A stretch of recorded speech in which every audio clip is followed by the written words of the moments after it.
అమ్మో ఈ పోలీసోళ్ళు చాలా తెలివిగల్లోళ్ళు. ఏ చిన్న సాక్ష్యం దొరికినా ఇక ఆ కేసుతోని ఓ ఆట ఆడుకుంటారు. దొంగలను పట్టుకునేటప్పుడు దొంగల లెక్కనే ఆలోచన చేస్తారు. ఇంటి ముంగటికెళ్ళి కాకుండా ఇంటి వెనుకకెళ్ళి వస్తారు.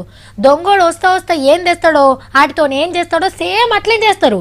అవసరమైతే జైలున్న పెద్ద దొంగని అడిగి దొంగతనాల గురించి వివరాలు తెలుసుకుంటారు. అంటే ఏంది, ముళ్ళును ముళ్ళుతోనే తీసుడు అన్నట్టు. కొందరు పోలీసు కూడా అట్లనే చేసిర్రు.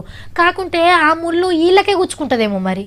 నయంగాంతో రాసుకొని పూసుకొని తిరిగిన వాళ్ళ 4వ సింహాల పని అయినట్టేగా అని అనుకున్నారు అందరూ. ఇందు భోజనాలు, బిర్యానీ దావత్లు, యూనిఫామ్ల దర్శనాలు, అబ్బో చిన్నగా మర్యాదలుగా పో. గింత మంచి సాక్ష్యాలు దొరికినాయి కాబట్టే ఈ గిళ్లకు జింతాకనే అనుకున్న టైంలా కొత్త మలుపు తిరిగింది కేసు. చల్ మాదేముంది, గా బద్మాష్ గాంతో మేమెందుకు సోపత్ చేస్తాం? పెద్దసార్లు కలవమంటేనే కలిసినాం, దావత్ ఇవ్వమంటేనే ఇచ్చినాం, నడిమిట్ల మమ్మల్ని ఎందుకు ఇరికిస్తుర్రు అని కేసుని ఎంక్వైరీ చేస్తున్న ఆఫీసర్ల ముంగడ చెప్పిర్రట వీళ్ళంతా.